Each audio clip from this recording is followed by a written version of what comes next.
여러분, 한 가지 아주 기묘한 질문을 드리면서 오늘 이야기를 시작해 보려고 합니다. 지금 여러분은 멈춰 있습니까? 아니면 움직이고 있습니까? 오늘 저희 파인만의 길에서는 바로 이 질문을 제대로 파헤쳐 보려고 하는데요. 아, 혹시 이렇게 생각하셨다면요. 나는 지금 소파에 앉아 있으니까 당연히 멈춰 있지라고요. 그렇다면 오늘 이야기가 여러분의 그 믿음을 아주 철저하게 그리고 아마도 영원히 뒤집어 놓을 것입니다. 사실 여러분은 지금 이 순간 초속 수백 킬로미터로 날아가고 있습니다. 총알보다 수백 배 빠른 속도로요. 어떻게 이게 가능한 건지, 그리고 우리가 그걸 왜 전혀 느끼지 못하는 건지 오늘 그 이야기를 함께 풀어보겠습니다. 잠깐 먼저 한 가지 장면을 떠올려 보시겠어요? 퇴근길 지하철 아닙니다. 사람들이 빽빽하게 서 있고 여러분은 손잡이를 잡고 서서 스마트폰을 보고 있습니다. 열차가 역을 떠나 달리기 시작합니다. 창밖의 풍경이 흐릿하게 밀려납니다. 이때 여러분의 느낌은 어떤가요? 내가 움직이고 있다. 그렇죠? 그런데 만약 지하철 창문이 없고 소리도 안 들린다면 어떨까요? 열차가 완전히 일정한 속도로 달린다면요? 아마 움직이는지 멈춰 있는지 구분이 안 될 겁니다. 이걸 직접 경험해 보신 분들도 계실 거예요. 옆 열차가 천천히 출발하는데 내가 움직이는 것인지 옆이 움직이는 것인지 헷갈리던 그 순간, 이게 단순한 착각이 아닙니다. 이게 우주의 근본적인 작동 방식에 대한 단서입니다. 오늘 이야기의 출발점이 바로 여기입니다. 자, 그럼 다시 처음 질문으로 돌아가 보겠습니다. 지금 여러분은 멈춰 있는 걸까요? 대부분의 사람들은 이렇게 생각합니다. 나는 지금 움직이지 않고 있다. 의자가 움직이지 않고, 바닥이 움직이지 않고, 집이 움직이지 않으니 나도 멈춰 있다. 라고요. 이건 아주 자연스러운 생각입니다. 우리가 매일 경험하는 세계에서는 이게 완전히 맞습니다. 달리는 차에 탄 사람이 움직이고, 의자에 앉아 있는 사람은 멈춰 있다. 이게 우리가 배운 상식이고, 일상에서는 틀린 말이 하나도 없습니다. 그런데 말입니다. 이 그림에는 치명적인 오류가 하나 숨어 있습니다. 그 오류가 뭐냐고요? 바로 이 한 가지 전제입니다. 멈춰 있다는 게 도대체 무엇에 대해 멈춰 있다는 건가? 라는 질문을 우리는 한 번도 진지하게 해본 적이 없다는 겁니다. 여러분이 의자에 앉아 있으면 집에 대해서는 멈춰 있습니다. 집은 동네에 대해 멈춰 있습니다. 동네는 도시에 대해 멈춰 있습니다. 도시는 한국에 대해 멈춰 있습니다. 그런데 한국은요? 한국이 올라가 있는 지구는요? 여기서 우리가 물리학자처럼 이 문제를 아주 꼼꼼하게 따져본다면 한 가지 결정적인 사실을 마주하게 됩니다. 정지라는 것은 절대적으로 존재하지 않습니다.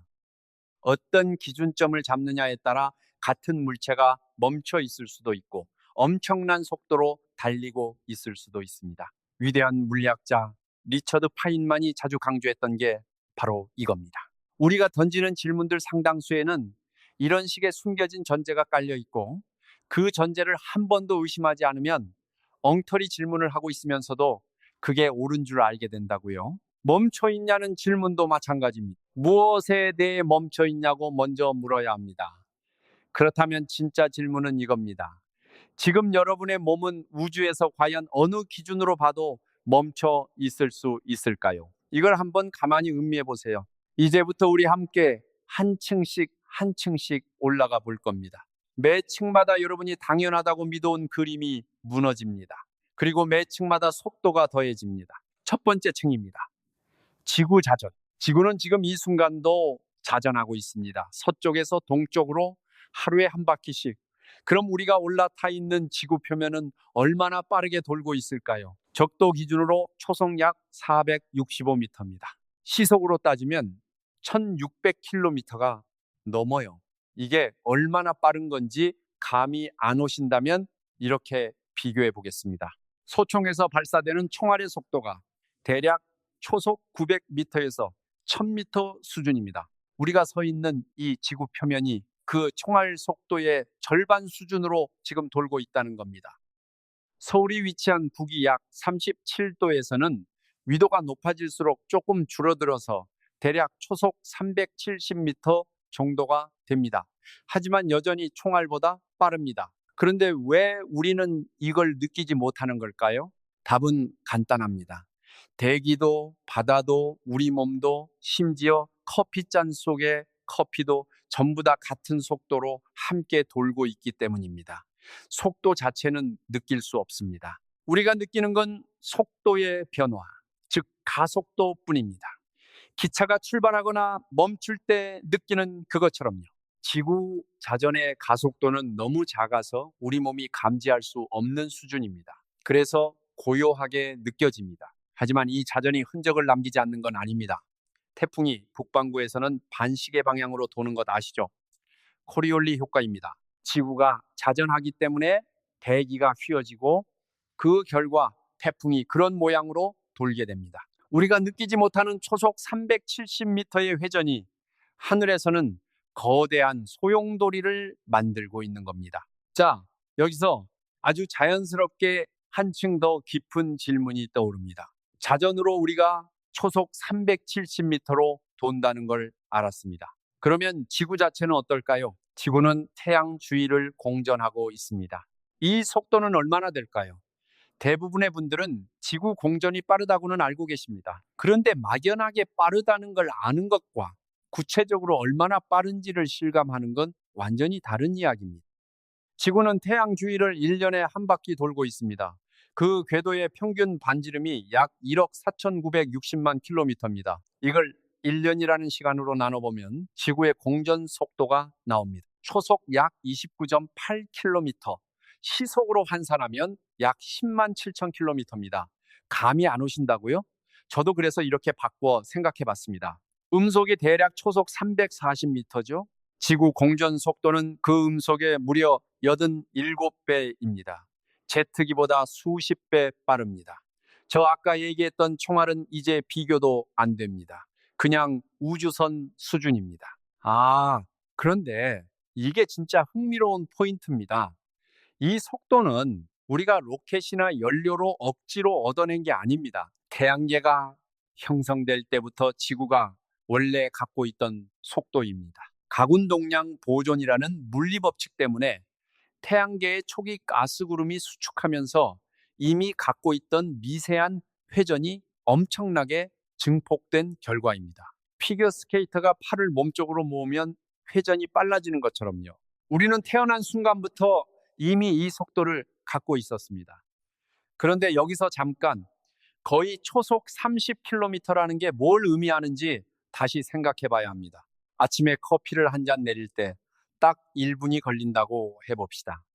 그 1분 동안 여러분의 몸은 지구 공전 덕분에 약 1800km를 이동합니다. 서울에서 오사카를 왕복하고도 남는 거리입니다. 커피 내리는 동안요. 물론 자전 속도까지 더하면 더 많이 이동하고 있고요. 그런데 우리는 이것도 느끼지 못합니다. 이유는 아까와 같습니다. 지구 위의 모든 것이 함께 움직이고 있어서 상대적으로 우리끼리는 멈춰 있는 것처럼 보이기 때문입니다. 파인만이 이런 말을 종종 했습니다.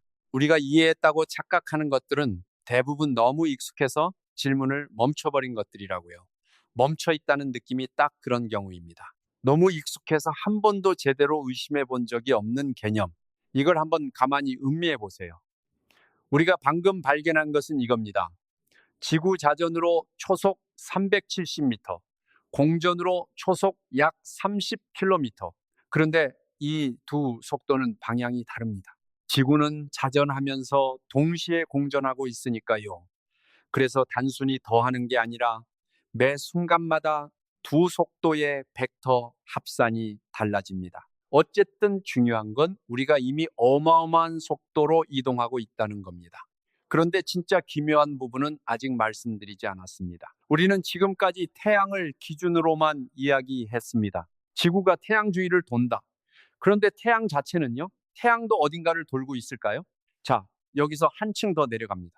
세 번째 층입니다. 태양은 우리 은하수의 중심을 공전하고 있습니다. 우리 은하는 직경 약 10만 광년의 거대한 나선 구조입니다. 태양계는 그 은하 안에서 은하 중심으로부터 약 26,000 광년 떨어진 나선팔에 자리 잡고 있고 그 중심 주위를 천천히 돌고 있습니다. 천천히라고 했지만 그 속도가 초속 약 220km입니다. 자전 초속 370m, 공전 초속 30km, 그리고 은하 공전 초속 220km. 숫자가 갑자기 차원이 달라졌죠? 맞습니다. 이 속도는 지구 공전 속도보다도 7배 이상 빠릅니다. 그리고 이걸 한번 이렇게 바꿔보면요. 태양이 은하를 한 바퀴 완주하는 데 걸리는 시간이 약 2억 2,500만 년에서 2억 5천만 년 정도입니다. 이것을 우주년이라고 부르기도 합니다. 지구가 탄생한 이후로 태양계가 은하를 약 18바퀴에서 20바퀴 돌았습니다. 공룡이 멸종했던 시점부터 지금까지는 은하 한 바퀴에 30분의 1도 안 됩니다. 그 30분의 1 동안 인류 전체의 역사가 있었고 모든 문명이 있었습니다. 여러분이 지금 이 영상을 보고 있는 동안에도 태양계 전체가 은하 중심을 향해 초속 220km로 달리고 있습니다. 조용히 아무도 모르게. 그런데 이번에는 아까와 같은 안도가 없습니다. 이 속도는 지구 자전이나 공전과 달리 왜 우리가 못 느끼는지 이미 아시겠지요? 지구 위의 모든 것이, 아니 태양계 전체가 함께 이동하고 있기 때문입니다. 상대성 이론의 핵심이 바로 이겁니다. 절대적인 속도라는 것은 없습니다.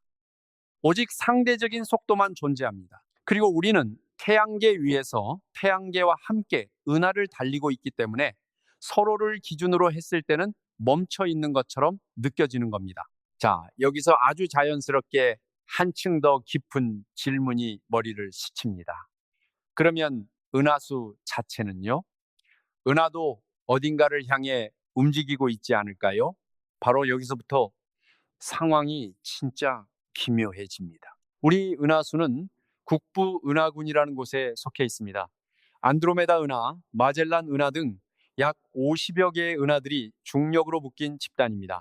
그리고 이 은하군 전체가 천여자리 초은하단이라는 더 큰 구조 안에 있고 또 그 전체가 라니아케아 초은하단이라는 훨씬 더 거대한 구조 안에 있습니다. 라니아케아는 직경이 약 5억 광년에 달하고 약 1,000억 개의 은하를 품고 있습니다. 그리고 우리 은하는 지금 이 라니아케아 안에서 움직이고 있습니다. 그레이트 어트랙터라는 거대한 질량 집중 구역을 향해서요.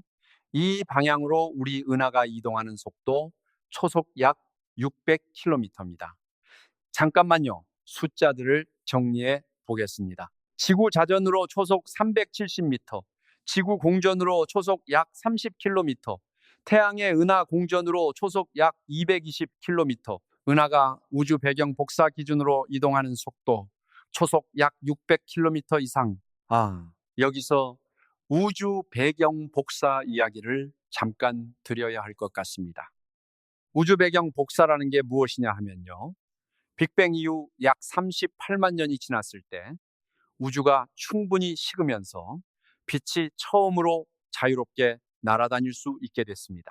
그 빛이 지금도 우주 전체에 균일하게 퍼져 있습니다. 온도로 따지면 절대 0도보다 약 2.7도 높은 수준으로 거의 우주 전체에서 균일하게 측정됩니다. 이게 우주 배경 복사입니다. 이것을 기준점으로 삼으면 우리가 어느 방향으로 얼마나 빠르게 이동하는지 측정할 수 있습니다. 우리가 이동하는 방향으로는 배경 복사가 약간 더 뜨겁게 보이고 반대 방향으로는 약간 더 차갑게 보이거든요. 도플러 효과와 비슷한 원리입니다. 이것을 측정한 결과 우리 은하가 사자자리 방향을 향해 초속 약 600km 이상으로 이동하고 있다는 게 밝혀졌습니다. 여기까지 따라오고 계시죠? 그런데 이 모든 속도가 다 다른 방향입니다. 지구 자전, 지구 공전, 태양의 은하 공전, 은하의 이동, 이것들이 다 다른 방향의 벡터를 갖고 있기 때문에 단순히 더할 수는 없습니다. 하지만 어떤 순간에 어떤 조합이 되더라도 한 가지는 확실합니다. 여러분은 지금 우주 배경 복사를 기준으로 초속 수백 킬로미터, 적어도 수백 킬로미터로 이동하고 있다는 겁니다. 이걸 한번 가만히 음미해 보세요. 지금 여러분이 이 영상을 보는 동안 1분이 흘렀다면 여러분의 몸은 우주 안에서 최소 수만 킬로미터를 이동한 겁니다. 지구와 달 사이 거리의 수십 배입니다. 그냥 앉아서 영상을 보는 동안에요. 그런데 제가 지금 가장 기묘한 이야기를 하려던 참인데 그게 이 숫자가 아닙니다. 진짜 기묘한 건 이 다음입니다. 이렇게 우리가 엄청난 속도로 이동하고 있다는 게 단순한 재미있는 물리학 사실로 끝나지 않는다는 겁니다. 이 속도들이 실제로 우리에게 흔적을 남기고 있습니다. 그것도 아주 구체적인 방식으로요. 위성 항법 시스템, 흔히 GPS라고 부르는 것을 예로 들어보겠습니다. 위성이 지구 궤도를 초속 약 7.7km로 돌고 있거든요.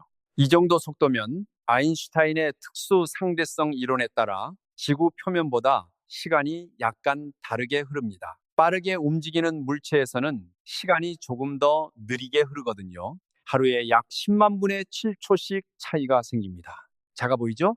그런데 이걸 보정하지 않으면 하루의 위치 오차가 약 10km씩 쌓입니다. 우리가 체감할 수 없는 속도의 효과가 우리가 매일 쓰는 기술 속에 아주 정밀하게 반영되어 있는 겁니다. 이건 이론이 아닙니다. 실제로 공학적으로 보정하지 않으면 쓸 수 없는 실질적인 효과입니다. 자, 이제 우리가 이번 층에서 발견한 것을 정리해 봅시다. 우주 배경 복사를 기준으로 우리 은하가 초속 약 600km 이상으로 이동하고 있다. 그 은하 위에 우리 태양계가 타고 있고 그 태양계는 또 초속 220km로 은하 중심을 돌고 있다. 그 태양계 안에 지구가 초속 30km로 태양을 돌고 있고 그 지구가 초속 370m쯤으로 자전하고 있다. 모든 층에서 여러분은 이동하고 있습니다. 어느 층 하나도 멈춰 있는 게 없습니다. 그런데 여기서 이야기가 예상치 못한 방향으로 뒤집힙니다. 자, 이 세 번째 층에서 잠깐 멈추겠습니다. 우리가 여기까지 발견한 것들을 잠시 정리하고 그런 다음 훨씬 더 흥미로운 이야기로 넘어가겠습니다. 한 가지 질문을 드리고 싶습니다. 우리가 지금 이렇게 엄청난 속도로 움직이고 있다는 게 단순한 사실로 끝날까요? 아니면 이것이 우리가 경험하는 세계 자체를 바꿀까요? 답을 드리기 전에 아주 재미있는 역사적 이야기를 하나 드리겠습니다. 지금으로부터 100년이 훨씬 넘는 과거로 가보겠습니다. 당시 물리학자들 사이에는 하나의 강한 믿음이 있었습니다. 빛이 퍼지려면 매질이 필요하다는 겁니다. 소리가 공기라는 매질을 통해 퍼지듯이 빛도 무언가를 통해 퍼져야 한다는 거죠. 그 매질의 이름을 에테르라고 불렀습니다. 눈에 보이지 않고 냄새도 없고 우주 전체를 가득 채우고 있다고 믿었습니다. 만약 에테르가 있다면 지구가 에테르 속을 움직이기 때문에 빛의 속도가 방향에 따라 달라져야 합니다. 강물을 거슬러 헤엄치는 것과 강물을 따라 헤엄치는 것이 다르듯이요. 마이클슨이라는 물리학자와 몰리라는 물리학자가 이것을 측정하기로 했습니다. 정밀하게 설계된 장치로 서로 수직인 두 방향으로 빛을 쏘아서 그 속도 차이를 측정한 겁니다. 그리고 결과는요, 차이가 없었습니다. 완전히 없었습니다. 어느 방향으로 빛을 쏘아도 속도가 똑같았습니다. 이게 처음에는 실험 오류인 줄 알았습니다. 장비를 바꾸고 다른 방법으로 반복했지만 결과는 같았습니다. 에테르는 없었습니다. 그리고 이 실험의 가장 중요한 결론은 빛의 속도는 관찰하는 사람이 어느 방향으로 얼마나 빠르게 움직이든 간에 언제나 같다는 겁니다. 이건 당시로서는 충격적인 결론이었습니다. 왜냐하면 우리의 상식과 완전히 어긋나기 때문입니다. 기차 위에서 공을 던지면 기차 속도에 공 속도가 더해져서 지상에서 보면 더 빠르게 날아갑니다. 그런데 빛은 그렇지 않습니다. 어떤 속도로 달리는 관찰자에게도 빛의 속도는 항상 초속 약 30만 킬로미터로 고정되어 있습니다. 아인슈타인이 이 사실을 출발점으로 삼아 특수 상대성 이론을 완성했습니다. 그리고 거기서 나온 결론이 우리를 진짜로 흔들어 놓습니다. 빠르게 움직이는 물체에서는 시간이 다르게 흐른다는 겁니다. 이 말이 무슨 뜻인지 감이 잘 안 오시는 분들이 계실 텐데 이렇게 생각해 보시면 됩니다. 우리 은하가 우주 배경 복사를 기준으로 초속 약 600km로 이동하고 있다고 했죠. 이 속도가 빛의 속도에 비해 아주 작기 때문에 시간이 흐르는 속도 차이는 극도로 미미합니다. 정말 측정하기 어려울 정도로 작습니다. 하지만 이게 아예 없지는 않습니다. 이론적으로 우리는 완전히 정지한 기준에서 보는 관찰자보다 아주 미세하게 다른 시간 속에 살고 있습니다. 그런데 이 시간 차이가 현실에서 실질적으로 중요해지는 경우가 있습니다. 지구 주위를 도는 위성들이 바로 그 경우입니다. 아까 GPS 이야기를 드렸는데요. 위성은 지구 표면보다 빠르게 움직이고 동시에 지구 중력이 약한 높은 곳에 있습니다. 이 두 가지 효과가 합쳐져서 위성 안의 시간이 지구 표면과 다르게 흐릅니다. 하루에 약 마이크로초 단위의 차이가 생깁니다. 그냥 두면 하루에 약 10km의 위치 오차가 납니다. 이걸 보정하지 않으면 길 안내가 제대로 작동하지 않습니다. 우리가 매일 쓰는 기술 속에 아인슈타인의 상대성 이론이 숨어서 일하고 있는 겁니다. 이제 잠깐 더 큰 그림을 볼게요. 우리 은하수 안에서 태양이 위치한 곳이 사실 꽤 특별한 자리라는 걸 말씀드리고 싶습니다. 은하 중심으로부터 약 26,000 광년 떨어진 나선 8위입니다. 이 위치가 왜 중요하냐면요. 너무 안쪽으로 가면 초대 질량 블랙홀 주변의 방사선과 별들의 충돌 빈도 때문에 행성 주위에 생명이 자리 잡기 어렵습니다. 반대로 너무 바깥쪽으로 가면 생명에 필요한 무거운 원소들이 부족합니다. 탄소, 산소, 질소 같은 원소들은 별의 내부에서 핵 융합으로 만들어지고 별이 죽을 때 우주 공간에 뿌려집니다. 이 일이 활발하게 일어나는 곳이 은하의 안쪽입니다. 너무 바깥이면 이런 원소들의 공급이 충분하지 않습니다. 태양계가 딱 그 중간 생명이 탄생하기 좋은 은하 거주 가능 지대 안에 있습니다. 그리고 태양이 그 자리를 유지하면서 초속 220km로 은하를 도는 덕분에 우리가 계속 그 안전한 위치에 있을 수 있는 겁니다. 속도가 그냥 있는 게 아닙니다. 이 모든 속도들이 우주에서 생명이 존재할 수 있는 조건을 만드는 데 기여하고 있습니다. 자, 그런데 이 속도들 중에서 가장 극적인 이야기가 아직 남아 있습니다. 안드로메다 은하 이야기입니다. 안드로메다 은하는 지금 우리 은하를 향해 다가오고 있습니다. 접근 속도가 약 초속 120km입니다. 두 은하 사이의 거리는 약 250만 광년인데 이 속도로 계산하면 약 45억에서 48억 년 후에 두 은하가 충돌합니다. 충돌이라는 말을 들으면 무언가 무시무시한 것을 상상하실 수도 있는데요. 사실은 그렇지 않습니다. 아주 흥미로운 이유가 있습니다. 별과 별 사이의 거리가 별의 크기에 비해 엄청나게 크기 때문입니다. 태양의 직경이 약 139만 킬로미터인데 태양에서 가장 가까운 별까지의 거리는 약 40조 킬로미터입니다. 약 3천만 배 차이입니다. 두 은하가 서로를 통과하더라도 별들끼리 실제로 부딪히는 경우는 거의 없습니다. 대신 중력이 서로에게 작용하면서 궤도들이 극적으로 바뀝니다. 두 개의 나선 은하가 하나의 타원 은하로 합쳐집니다. 그 모양이 됩니다. 그런데 이게 중요한 포인트입니다. 그 시간에 태양은 어떻게 되어 있을까요? 약 50억 년 후면 태양이 적색 거성 단계에 들어갑니다. 부풀어 오르면서 지구 궤도 근처까지 커질 거라는 예측이 있습니다. 안드로메다와의 만남과 거의 비슷한 시간대에 일어날 일입니다. 어떻게 보면 안드로메다 충돌 걱정을 할 필요가 없을지도 모릅니다. 그 전에 이미 우리 별 자체가 다른 단계로 들어서 있을 테니까요. 그리고 더 긴 시간으로 가면 어떻게 될까요? 우주는 팽창하고 있습니다. 그것도 가속 팽창하고 있습니다. 멀리 있는 은하들이 점점 더 빠른 속도로 우리에게서 멀어지고 있습니다. 충분히 먼 은하들은 이미 빛의 속도보다 빠르게 멀어지고 있습니다. 이게 상대성 이론을 어기는 게 아니냐고요? 아닙니다. 물체가 움직이는 게 아니라 공간 자체가 팽창하고 있기 때문입니다. 공간이 늘어나면서 은하들 사이의 거리가 벌어지는 겁니다. 그 결과 지금으로부터 수조 년이 지나면 우리 은하와 중력으로 묶인 국부 은하군 안에 은하들 외에는 모두 관측 가능한 우주 바깥으로 사라집니다. 영원히 도달할 수 없는 곳으로요. 그 먼 미래의 우주에서 태어난 존재가 있다면 그들은 우주를 이루는 수천억 개의 은하가 있다는 것을 알 수 없을 겁니다. 자신들의 은하 외에는 아무것도 보이지 않을 테니까요. 우리가 지금 볼 수 있는 이 광대한 우주는 사실 우주 역사의 특정 시점에만 볼 수 있는 창입니다.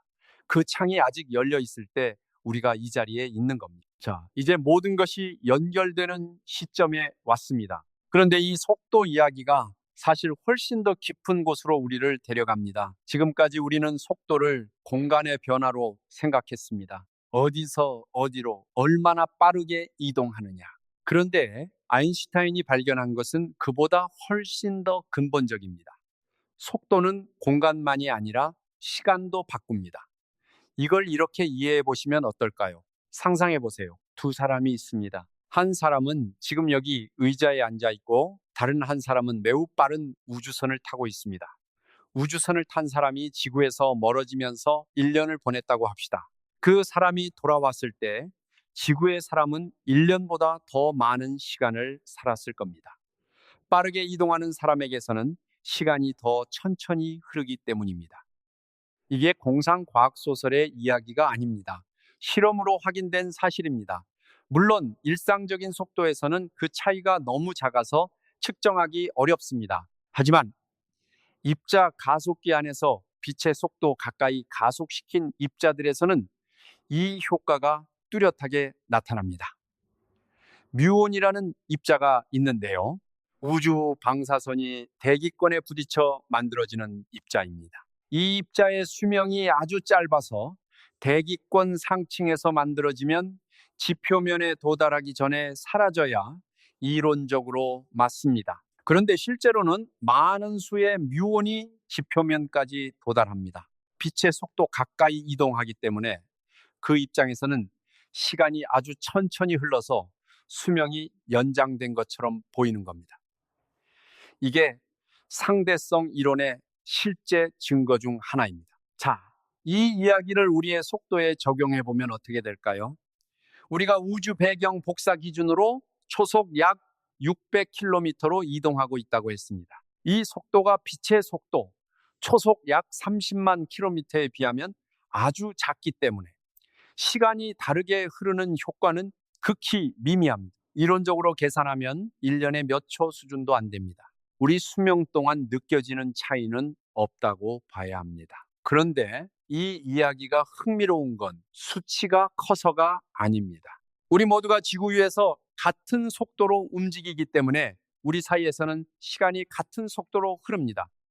하지만 만약 누군가 우주에서 완전히 다른 속도로 살고 있는 존재가 있다면 그 존재에게는 시간이 다르게 흐릅니다. 그리고 그 둘이 만났을 때 각자에게 흐른 시간은 다를 수 있습니다. 무한히 큰 우주를 생각하면 어떤 은하는 우리보다 훨씬 빠른 속도로 이동하고 있을 겁니다.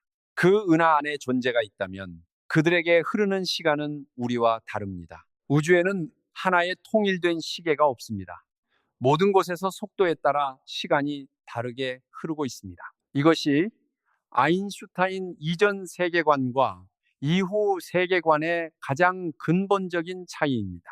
뉴턴의 세계에서는 절대 공간과 절대 시간이 있었습니다.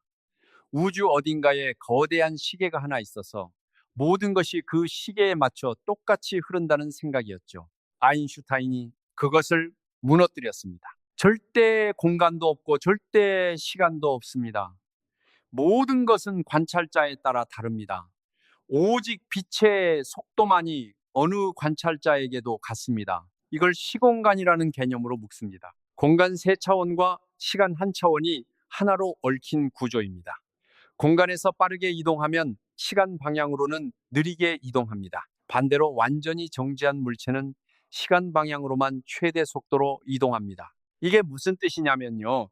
정지한 물체도 사실은 움직이고 있습니다. 시간이라는 방향으로요. 그리고 공간에서 빠르게 움직일수록 시간 방향의 속도가 줄어들어 시간이 천천히 흐르는 겁니다.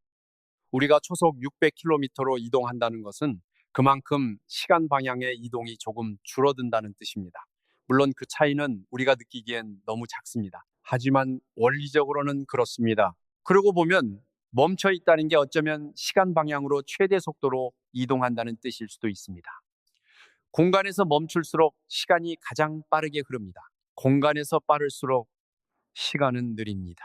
우리가 공간에서 초속 600km로 달리는 대가로 아주 미세하게 시간이 느려지고 있는 겁니다. 이걸 한번 가만히 음미해 보세요. 그런데 여기서 또 한층 더 내려가는 질문이 생깁니다. 그렇다면 우주 배경 복사, 이 기준점은 어떤 의미가 있을까요? 이게 진짜 절대적인 기준이 될 수 있을까요? 아닙니다. 그렇지 않습니다. 우주 배경 복사도 빅뱅 이후에 생긴 것입니다. 그 이전에는 기준이 되는 것 자체가 없었습니다. 우주 배경 복사는 가장 넓게 퍼진 가장 균일한 기준이지만 그것도 결국 우주 역사의 특정 시점에 만들어진 것입니다. 절대적인 기준은 없습니다. 그것이 물리학이 우리에게 주는 가장 불편한 진실이면서 동시에 가장 해방적인 진실이기도 합니다. 멈춰 있음이 절대적이지 않다면 움직임도 절대적이지 않습니다. 모든 것은 관계 속에 있습니다. 그리고 그 관계들이 중첩되면서 우리가 경험하는 세계가 만들어집니다. 처음에 드렸던 질문으로 돌아가 볼까요?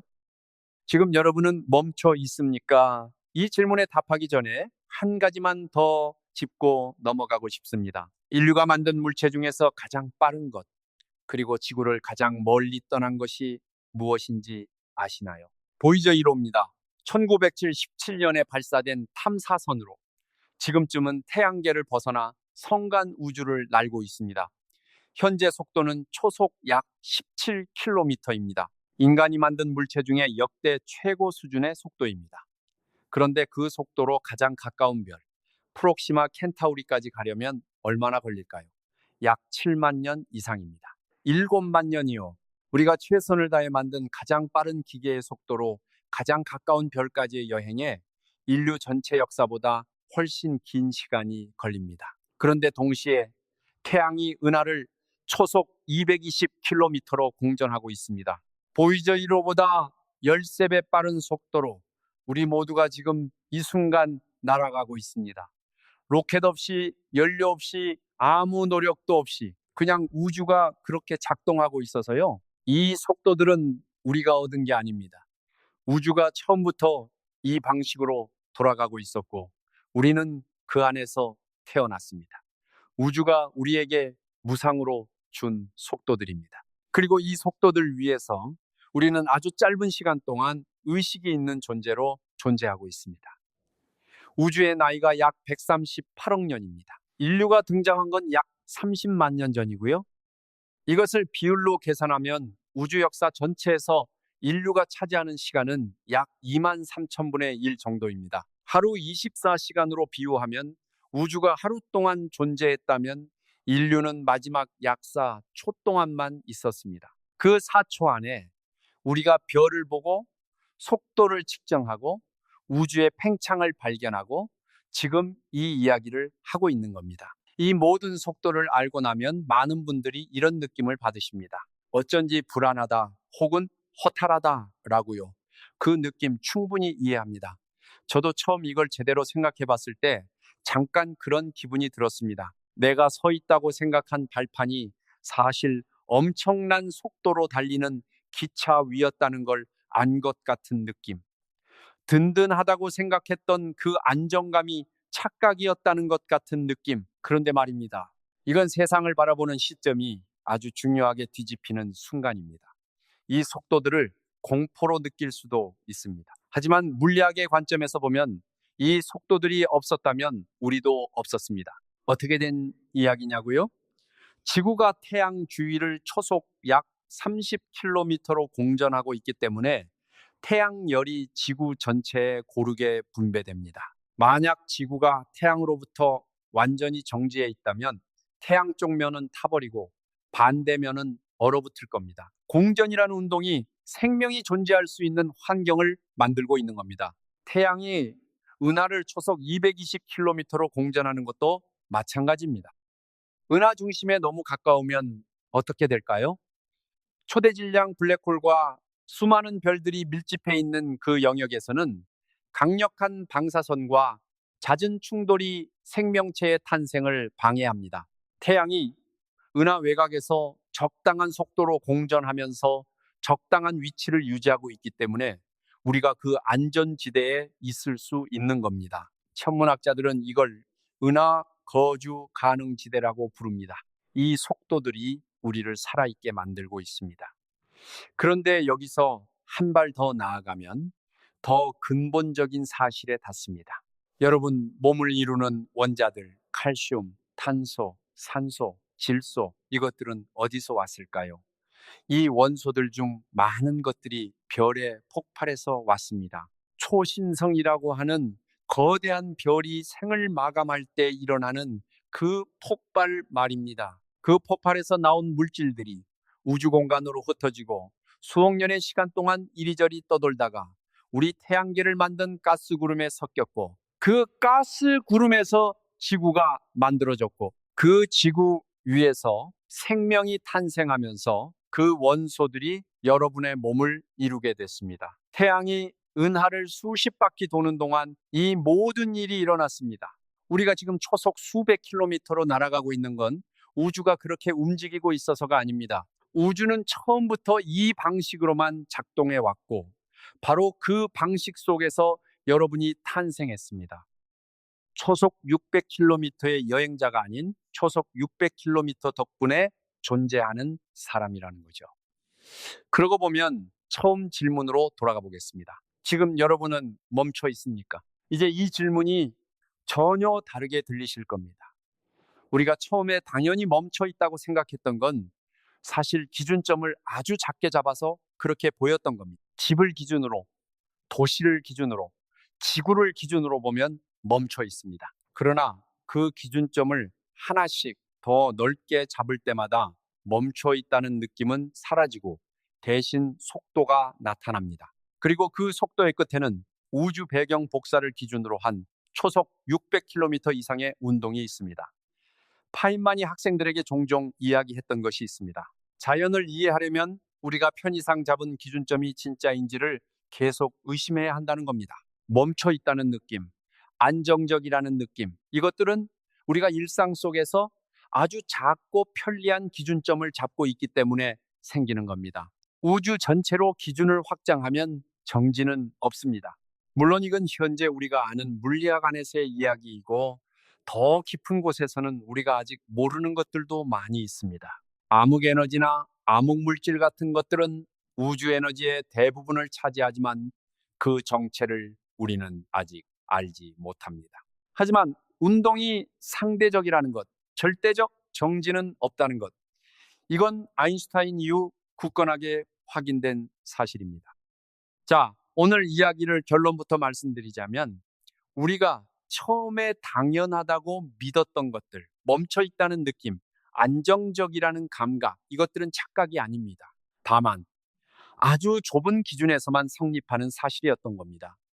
기준을 넓혀 나갈 때마다 그 사실은 조금씩 허물어지고 그 자리에 대신 엄청난 속도가 나타납니다. 그 속도들이 전부 겹쳐서 지금의 우리가 존재하고 있습니다. 우리 몸을 이루는 원자들이 초신성의 폭발에서 태어나 수십억 년을 떠돌다가 지구에 모였고 그 지구가 초속 30km로 태양을 돌고 그 태양이 초속 220km로 은하를 돌고 그 은하가 초속 600km 이상으로 우주를 날아가고 있는 그 위에 지금 여러분이 있습니다. 정지하지 않는 우주 위에서 잠깐 멈춰선 것처럼 느껴지는 이 순간, 오늘 하루 창밖을 보실 때 한 번쯤 생각해 보셨으면 좋겠습니다. 지금 이 고요함이 사실은 엄청난 속도들의 합창 속에 있다는 걸 우리가 느끼지 못한다는 게 착각이 아니라 우리도 그 합창의 일부이기 때문이라는 걸. 그럼 저는 다음 영상에서 또 하나의 기묘한 수수께끼를 들고 여러분을 다시 찾아뵙겠습니다. 구독과 알림 설정이 저희 파인만의 길을 계속 응원하는 가장 따뜻한 방법입니다. 오늘도 끝까지 함께 해주셔서 감사합니다. 안녕히 계세요.